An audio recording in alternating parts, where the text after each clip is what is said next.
Most communities are built around shared values, shared goals, or shared identities. Far fewer are built around shared nervous system capacity.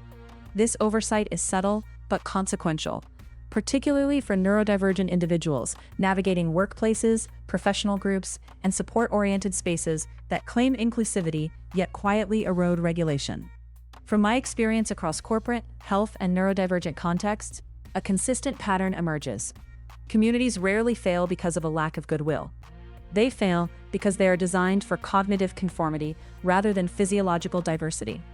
Community design often rewards dysregulation. Modern communities, especially work-based ones, tend to reward visibility, speed, verbal dominance, and constant availability. Meetings are fast, loud, unstructured, and layered with social complexity. Communication is often implicit, emotionally charged, and reliant on unspoken norms. While this may function for some nervous systems, it systematically disadvantages others. For neurodivergent individuals, sustained exposure to these environments can result in chronic sympathetic activation. The body remains in a state of low-grade threat, scanning, bracing, compensating. Over time, this leads to fatigue, withdrawal, reduced participation, or eventual disengagement. What is often interpreted as a lack of commitment or fit is more accurately a predictable nervous system response to prolonged overload. Community failure in this sense is not interpersonal. It is architectural. Safety is not the same as belonging. Many communities equate inclusion with invitation, yet being invited into a space does not guarantee nervous system safety within it. True belonging requires more than access. It requires conditions that allow regulation to occur. Neuroscience and polyvagal-informed theory are clear on this point. Social engagement is only possible when the nervous system perceives safety. Without that baseline, individuals may comply, mask, or perform, but they cannot fully contribute. Masking, while adaptive in the short term, comes at a significant energetic cost. Over time, it diminishes well-being, creativity, and trust. Ancient communal structures understood this implicitly. Traditional villages, monasteries, and kin-based systems were organized around rhythm, predictability, and role clarity. There were clear expectations, repeated patterns, and shared pauses. These structures reduced cognitive load and supported collective regulation long before modern language existed to describe it. Communication styles can overload before conflict appears. One of the most common ways communities fail the nervous system is through communication norms that prioritize immediacy over clarity. Rapid back-and-forth dialogue, indirect feedback, emotionally layered messaging, and performative vulnerability can overwhelm individuals who process information more deliberately or literally. In practitioner settings, this often shows up as neurodivergent members being labeled withdrawn, difficult, or not a team player, when in reality they are conserving energy or attempting to regulate. The issue is not a lack of social skill.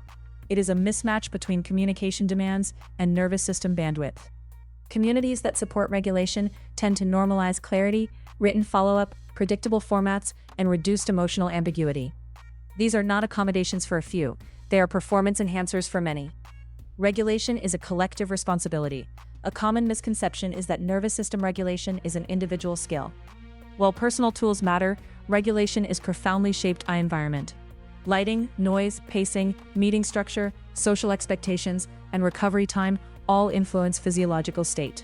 When communities place the burden of regulation entirely on the individual, they inadvertently reinforce burnout.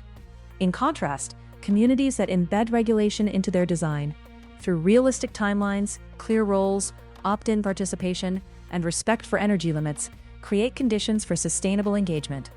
From an organizational lens, this is not a wellness initiative. It is a retention strategy. Teams that support nervous system capacity experience lower turnover, improved communication, and more resilient performance under pressure. Bridging lived experience and systemic change, neurodivergent individuals often carry deep intuitive knowledge of what supports or disrupts regulation, informed by lived experience rather than theory. Yet this insight is frequently dismissed or underutilized in community design. When communities learn to translate that lived intelligence into systemic language, policies, structures, and shared agreements, real change becomes possible. The most effective communities are not those that avoid discomfort, but those that reduce unnecessary strain. They understand that resilience is not built through constant exposure, but through appropriate challenge balanced with recovery. Rebuilding communities that can hold more humans. Communities fail the nervous system when they confuse intensity with connection and urgency with importance. Rebuilding them requires a shift in values. From performance to presence, from speed to sustainability, from inclusion as an ideal to regulation as a practice. When nervous systems are supported, participation deepens. When regulation is prioritized, trust follows. And when communities are designed with physiological reality in mind, they become places where more people can stay, contribute, and thrive, without having to leave parts of themselves at the door.